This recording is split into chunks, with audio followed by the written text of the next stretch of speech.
Well, now that the strike is over, actors can talk, and David Harbour is talking Frankenstein and Creature Commandos. Let's dive into what the actor said about the upcoming series and playing the character in live action.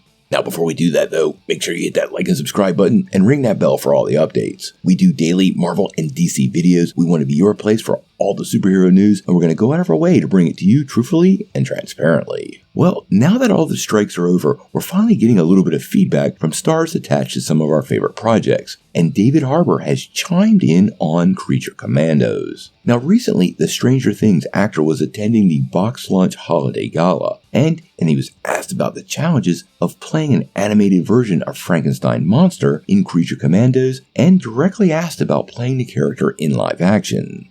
And he had a lot to say, and seems to really understand the Frankenstein character.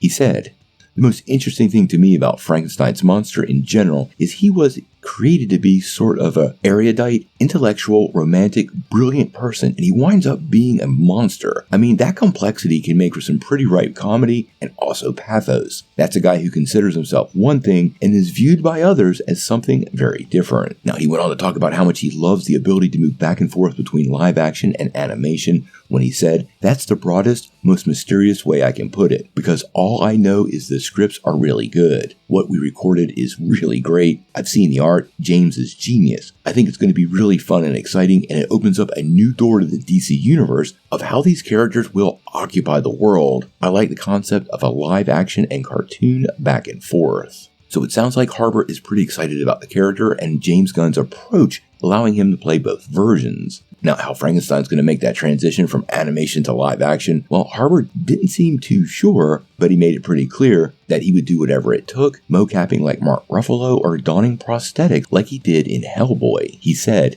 "I mean, I don't know how they do it nowadays. It feels like Mark Ruffalo just put some dots on his face for the Hulk, but I don't know how they'll do it. I've worn prosthetics in movies before. I'm definitely down for it. I just love telling great stories that people love. I'm just happy to get back to work." Now, James Gunn recently confirmed Creature Commandos will indeed release in 2024, so we're likely less than a year away from seeing this project. We know it's got a star-studded cast, with not just Harbour, but Alan Tudyk, Sean Gunn, Zoe Chow, and Frank Grillo, along with Steve Agee and even Viola Davis making an appearance as Amanda Waller. Now, we're also hearing that Anya Shalatra, who plays Yennefer in Witcher, is going to be playing the villain. We did a video on that the other day. It should be popping up right now. I think it's a great villain choice and something that you should check out, although it hasn't been confirmed by James Gunn yet, and hasn't been debunked either, and he's been smashing rumors pretty regularly. Hopefully we'll get some more Creature Commandos news directly from the cast and crew soon. It's great to hear everybody talk about their favorite projects again, and I can't wait to see David Harbour as Frankenstein.